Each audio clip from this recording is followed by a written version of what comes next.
Osnovna šola Olge Meglice je pridružila projektu Drevesna olimpijada, ki ga organizira globalna virtualna šolska mreža ENO.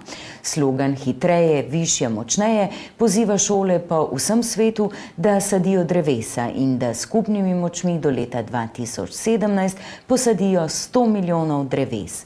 Njihovi učenci so na novem rogozniškem pokopališču posadili 16 drenov. V projektu so iz osnovne šole Olge Meglic sodelovali učenci 5. in 9. razredov. V torek, 30. septembra, so se zbrali na novem rogozniškem pokopališču, kjer so po krajšem kulturnem programu začeli s sajenjem dreves. Smo ekošola. Ta šola skrbi dosti za naravo. Skozi vso leto smo sadili. Predvidoma se naj bi drevesa sadila čez celo leto ali pa ob dnevu miru, se pravi 21. septembra, kjer je tudi dan za sajenje dreves. In mi smo se vključili v ta projekt, imenuje se Drevesna olimpijada. Zaključek te drevesne olimpijade bo na Finskem v mesecu oktobru.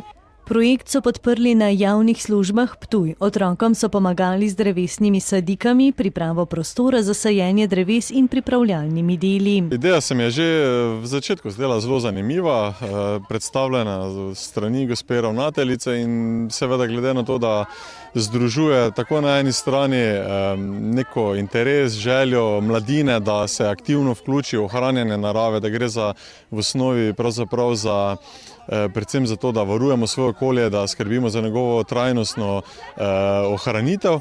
Smo se seveda tu čisto iz vidika tudi dela, ki ga opravljamo, takoj našli zraven. In po nekaj časa sva za ravnateljico potem tudi našla pravzaprav prostor. V osnovi je sicer bil predviden drugje, ampak mislim, da je tudi, da se pravi ta lokacija na pokopališču zelo dobra.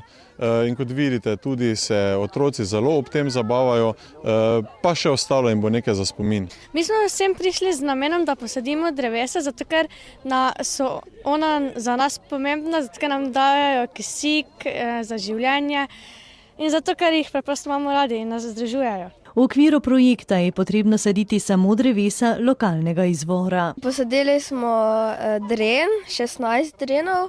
Najprej so skopali luknje, recimo pol metra velike, potem globoke, pa smo jih potem noter skupaj dvignili in nazaj z zemljo zakopali.